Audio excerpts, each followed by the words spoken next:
Today is September 23rd, 2022.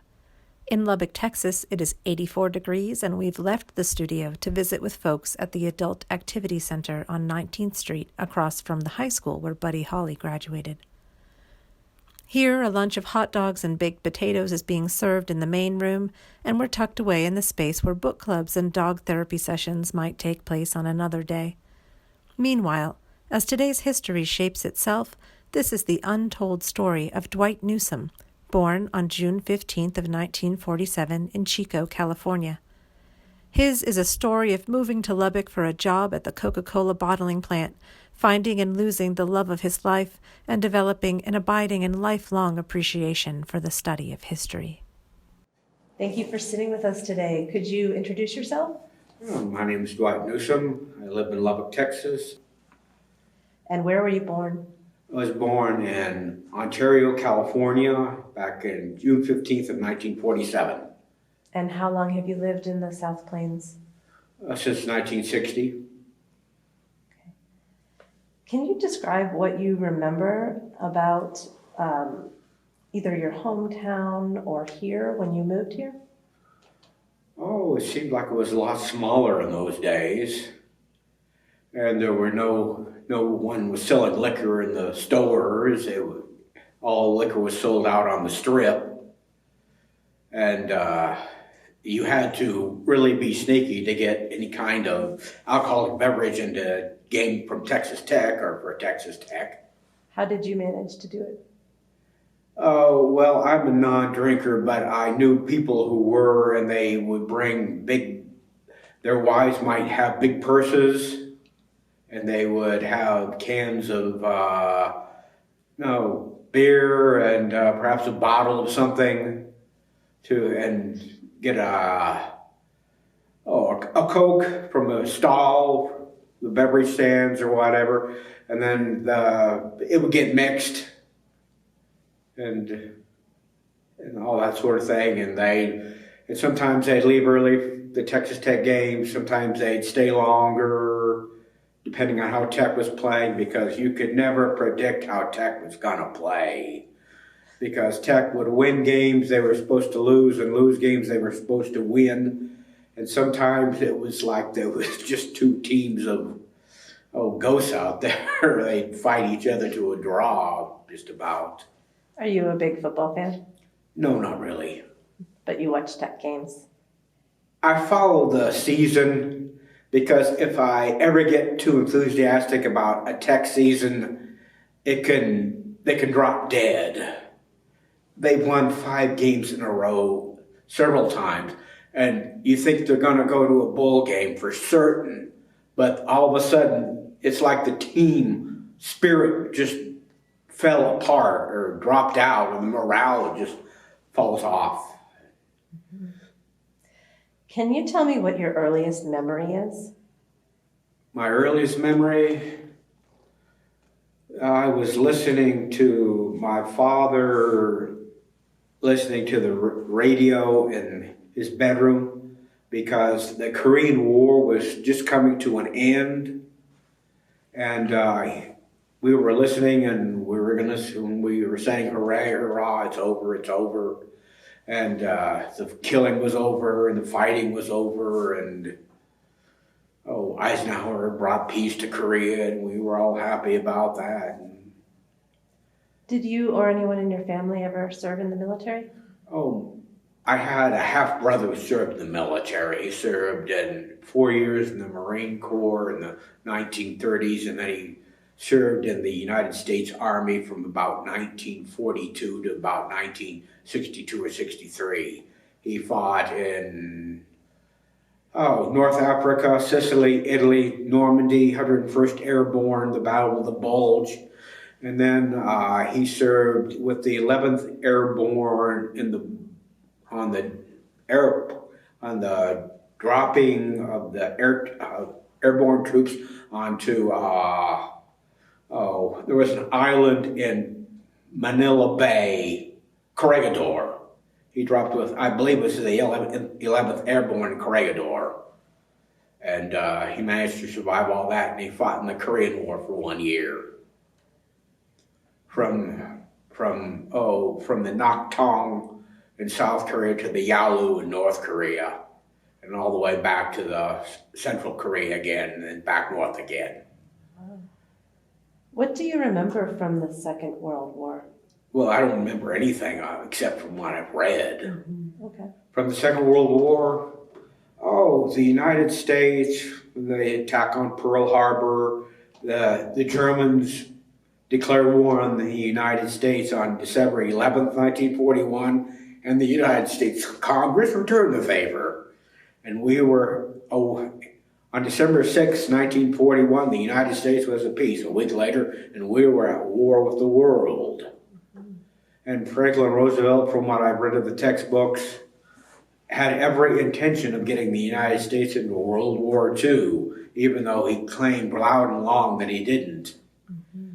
But our leaders must do some things sometimes in order for the best of the nation, the best interest of the nation, at least as best as they see it. Mm-hmm. When you moved to Lubbock, what brought you here? Work. What was your work? I worked for the Coca-Cola Bottling Company in the cooler department, as they called it in those days. We took bottle machines out to different locations, coolers, different kinds, and put them out, and then the different route trucks would fill them up and all that. And when them malfunctioned, then we'd try to get them working again, or we might put in a new one or bring the old one in and try to fix it. Sometimes, you could get yourself really cut up sometimes. If a bottle had broken inside the cooler, inside the bottle machine, and the syrup had dried, trying to get the broken glass out could be very, very tricky. And if you weren't careful, you could get your fingers cut up and messy, yes. Wow. Did you enjoy the work, or was it just It was a job. Mm-hmm. Yeah, interesting. Mm-hmm. Mm-hmm. How old were you when you moved here? To Lubbock, mm-hmm. I believe it was 1970, so that would make me around 23 at the time. Did you come with a family or just by yourself? Just by myself at the time. Have you ever been married? I was married once, mm-hmm. About 3.5 years, to Gwen Diane Newsome. She died in childbirth many long years ago. Oh, I'm sorry. And our son was stillborn. I'm so sorry. Where did you meet her? At some restaurant here in Lubbock. She was a waitress at the time. I don't remember which one it was. We became acquainted. I left the library. I worked nights at the time, and I left a library book I'd been reading. She brought a book out. I was left, paid the bill, eaten the meal, read the book somewhat left the book inside the restaurant, then she brought it out to me as I was leaving. And I had done her a favor before. Some customer had written a bad review on her, and I like Gwen, and I wrote her a good review, outstanding review, and hopefully that might have saved her job. For a while, she moved around to different locations, and I worked nights, and I came across her again, and we became acquainted, and we talked herself into going to a movie one time, and we got him acquainted well enough, and we got married. Do you remember what movie that was that you saw? I think it was a second run theater. It might have been It might have been Dr. Zhivago. That might have been one that we saw. Laura's theme was one of her favorite songs. What did you love about her? She had an accent. She wasn't easy to get to know, but once you got to know her, she was closer. It was the same way for me. And then I got to meet her mother, and when you married Gwen, you married her, Sophie, at the time. And Sophie lived in New Mexico, and we visited her fairly often. So you worked at the Coca-Cola Bottling Plant. When you were a kid, what did you want to be?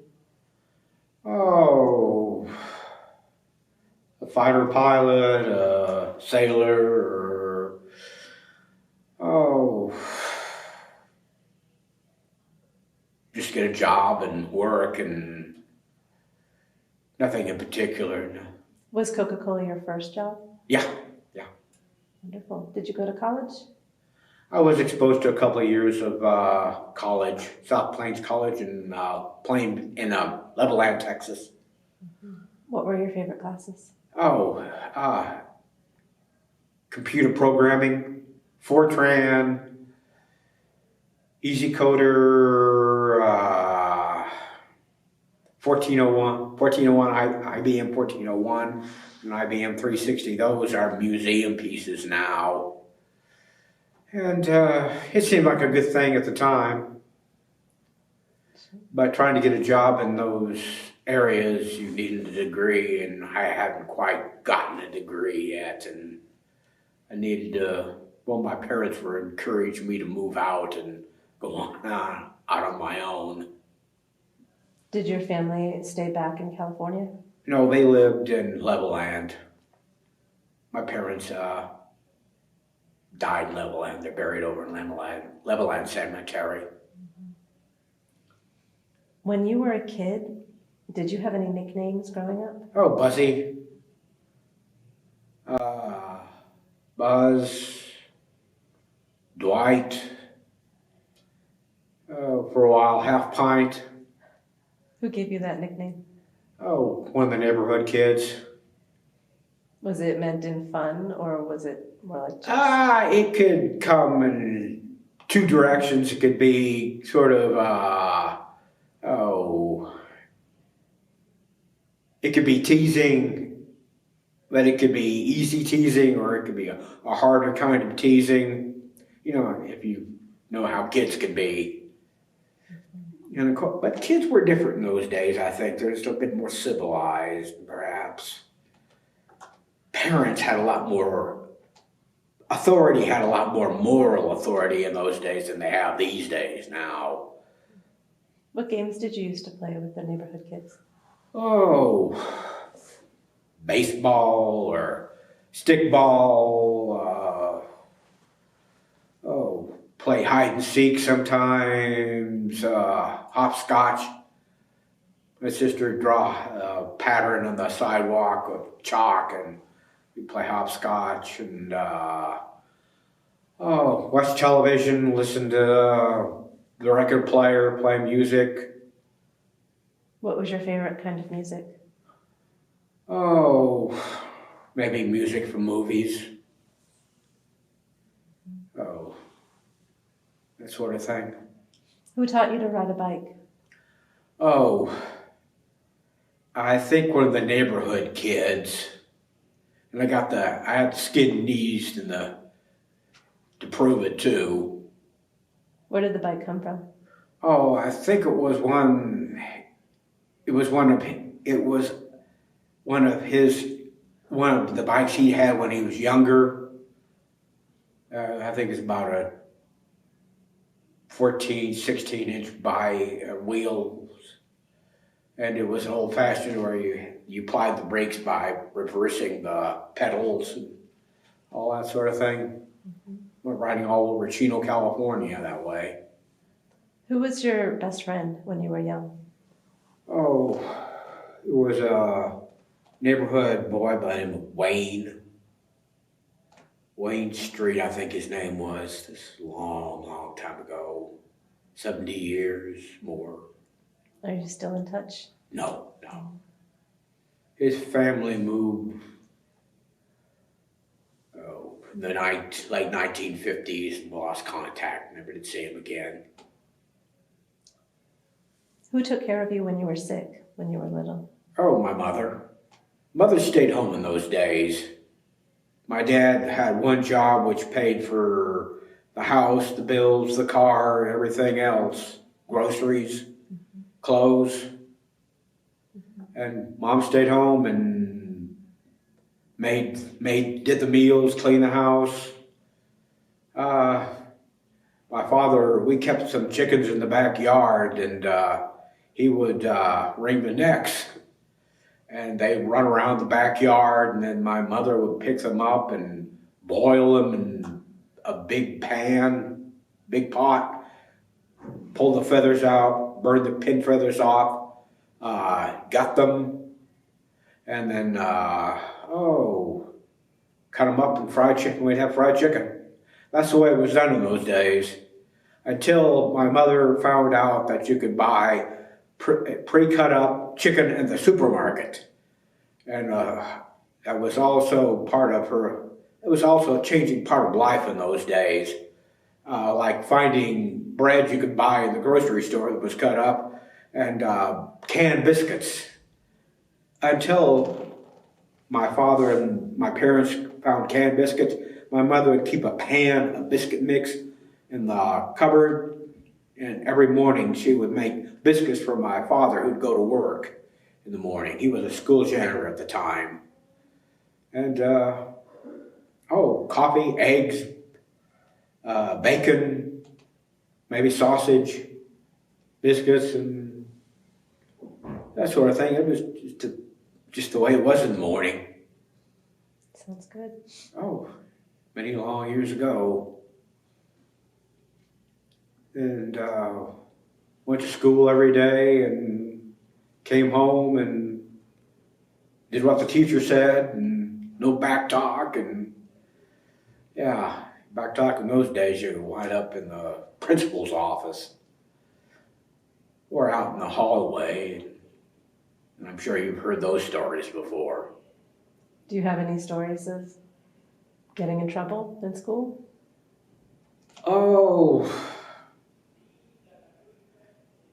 Sometimes I'd be the victim of,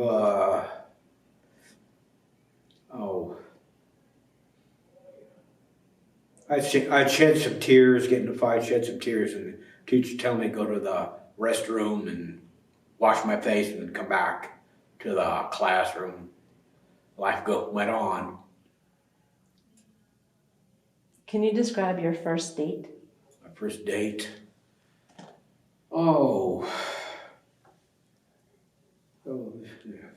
Girl, high school perhaps.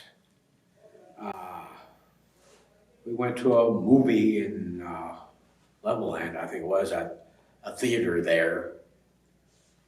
It might have been 1001. Space Odyssey. Yeah, Space Odyssey, yeah. Mm-hmm. Don't remember her name. Did that relationship last, or was that it didn't last too long. It's just a friend. Can you describe some of your family's traditions growing up? You talked a little bit about the meals. What about for holidays? Every Sunday, my brother lived in, not my brother, my uncle lived in Fontana, California, and we lived in Chino, California. And every Sunday, we'd go visit them, or they'd come visit us, and we'd have a Sunday dinner. It might be fried chicken, it might be roast beef, it might be a turkey or roast ham or something like that. And with mashed potatoes, gravy, maybe chocolate pie, vanilla pie, green beans, things like that. And it was just part of the family, just part of the living tradition. And you still come across it sometime or another here in Lubbock. You mentioned it to other people from another generation, and I'm not sure how much it's true for people in their 40s these days. It's probably true some way or another. People still go to restaurants after church. Mm-hmm. Yeah. Do you remember when your family first got a TV? Oh, we were still living in Chino, California. It was a black and white TV, 14-inch. And half the time the TV repairman would come by and put in a new tube, or he might take out the picture tube and take it to the shop. And then sometimes my sister or myself would get behind the TV screen and, howdy doody time, it's howdy doody time, da da da da da da da da da da da da, that sort of thing, or Space Patrol with Commander Corey and that sort of thing. And Howdy Doody, if you've ever seen that. Mm-hmm. Howdy Doody Time, and Clarabelle and the Clown, and Cecil the Seasick Sea Serpent. There was a Sheriff John in California. He had a kids program, and that was just part of the life. Mm-hmm. And doctors paid house calls in those days.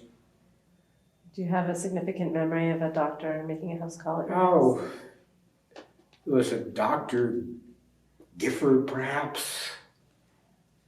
And he would come by and put a stethoscope to our chests, and see that we had a heartbeat still, and he might give us a shot of penicillin, or in those days if we had a bronchial infection or whatever, or might leave medicine. Mm-hmm. Did you have brothers and sisters? I had one sister. Were you close? Oh, sort of. Brother and sister. I was little brother. She was the big sister, if that gives you any idea what the relationship might have been. I can remember her more than one time screaming, "Dwight!" Something I didn't do or did do, or, yeah. What was your family's best Christmas, if you celebrated? Best Christmas? Oh, I couldn't say there was one particular. I just remember the Christmas season. What was that like? Oh, my mother had a much larger family in California than my father did. She came from a family of maybe 8 or 9 children, and we visit them, they visit us. We'd drop by presents to them. They'd come by our place and drop by presents to us, and sing Christmas carols, and 'tis the reason to be holly, 'tis the season to be jolly, tra la la la la la la la la. Oh, church, and sometimes Christmas we'd go walking around the neighborhood and visit with people. And the first Noel, the old neighborhood tradition of going around singing Christmas carols to the different people. Wonderful. Are you still close with any family members? Oh, there was one family member. She lives out in California. Her name is Jo Ellen Larrick. She never did get married. She likes to go by Jo. She's an retired attorney. She worked for the judiciary in the state of California. She used to write legal opinions for the Supreme Court of the state of California. So she's quite accomplished in her line of work. She's retired now. We sometimes get on the internet or telephone and just talk about other times and other places. When you introduce yourself to someone new, what stories might you tell about yourself so they can get to know you? Oh, how long I've lived here, people I might have known, and experiences. I usually interrogate them, find out where they're from, where they've been, what they've seen, what they've done.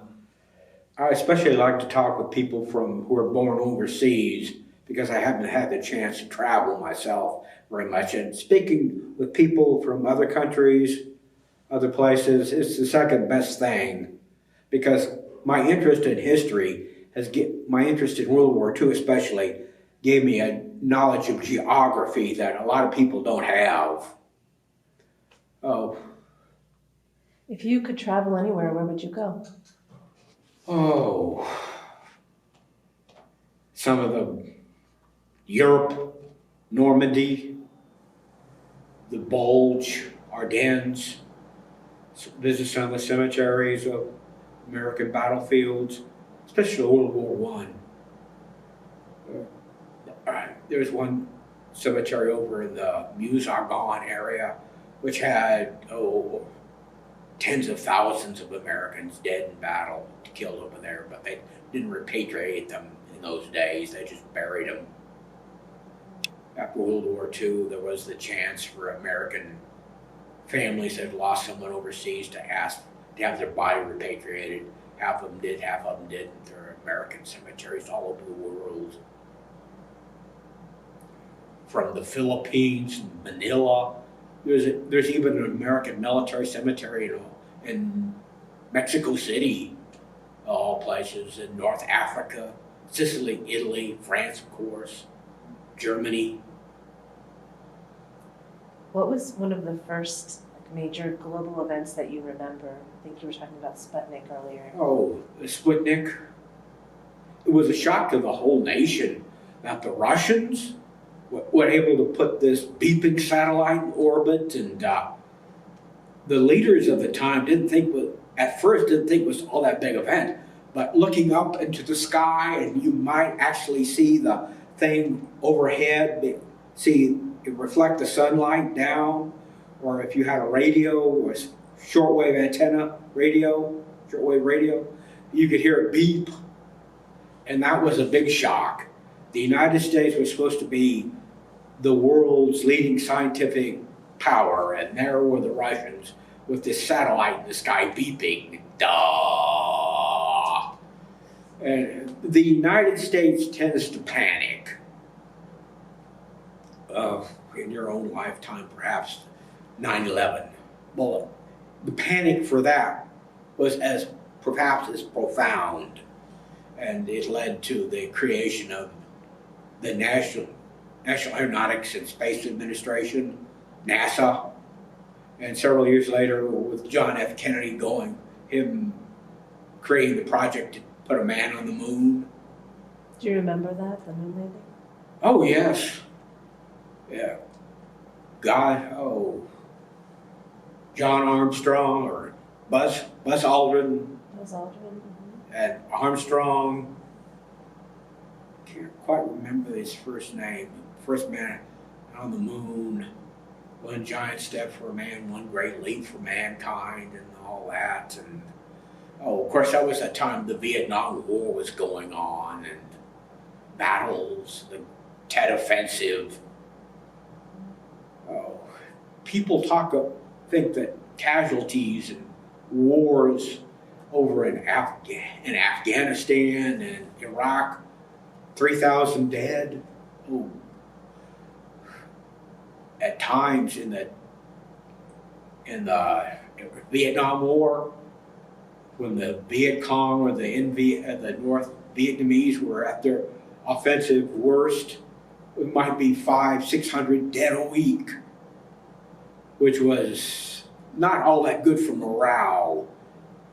The Tet Offensive, thousands might die in a month, and several thousand more wounded. That's what killed the morale, the enthusiasm, the willingness of the United States to fight. Were you eligible for the draft? Yeah. You know? Yeah. What happened there? For some reason, they decided they didn't want me, and I didn't want to up in Amarillo, there's a place called Atheist Met, Armed Forces. And I was standing in my birthday suit in a line, and the sergeant was telling me, "You are not qualified for military service." That's all I heard, because it meant I didn't have to go. So it was a relief. Yeah. Oh God, yes. Did you have friends who went? Yeah. Did they And the come ones back? that did come back, they weren't the same. What was different about them? They'd seen things, they'd done things. They killed. They'd seen their friends killed. And they might have done some. And they might have done some pretty horrible things themselves. But I can't talk about that. Do you remember where you were when Kennedy was shot? Oh God, yes. I was in fourth period Spanish class, getting ready to take a 6 weeks test. But it came over the radio, the principal announced, Mr. Webb, I think his name was, and he turned the radio on, and I think it was Walter Cronkite. There had been an assassin. President Kennedy had been shot in Dallas, and they weren't sure how he was. He'd been wounded. Later, some girls were crying, and somebody had said that Johnson had been shot, and panic, and Kennedy had died, and that whole, again, the nation was in shock. And the whole funeral, I can still remember the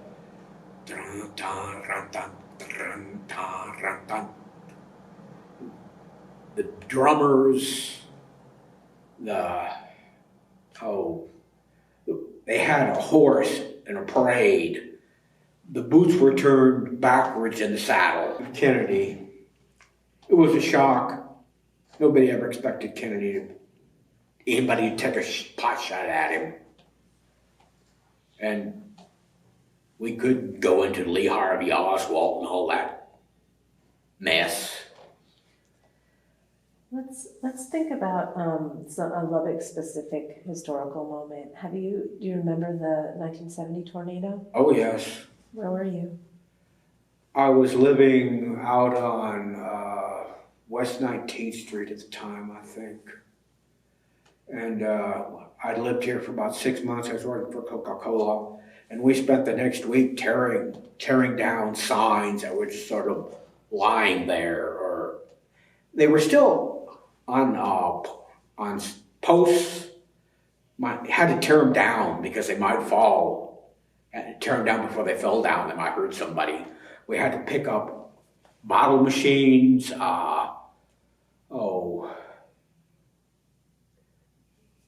Different places had Coca-Cola machines of different varieties. They might have a Coke machine where you just press the button and Coke would come out. Had a cooler plate. They'd have bottles, or no, not bottles. Pressure bottles of syrup that would mix with carbonated water. And you put it in a soft drink, like they do these days, except they'd have a spigot. Trying to remember the exact names. If you're trying to remember it, remember cooler plates. Put ice on top of them, and keep the ice from melting. And take a stick and churn it up, and the syrup would go through one route and the water through another, and it mixed in some place and come out. Or you could get a 5-gallon or 10-gallon bottle of premix, they call it, or it would be the mix of the carbonated water and the syrup. You could get it through in a 5-gallon can or 10-gallon. Go through the cooler plate and they'd come out. sometimes they have the machine that mix them together. But we had to pick all that stuff up if you could find it. Because the Lubbock tornado, I've heard it was a level 5 tornado. The very strange event, a board was stuck in a tree, and but a 2x4 stuck in a tree, and how it happened, Mother Nature does some strange things at times. Yes. Speaking of that, how did you survive the pandemic of 2020 and 2021? Oh, my health system just held up. I must have been exposed hundreds of times to different people. I wore a mask for about a year, like everybody else did. I didn't want to, but I did finally. And I got quite a collection of masks. Still do as that goes. Who knows, might come back someday. And, I just went around my normal life as normal as I could, and didn't seem to catch anything, so it just went on. Can you tell me something in the last year that has brought you joy?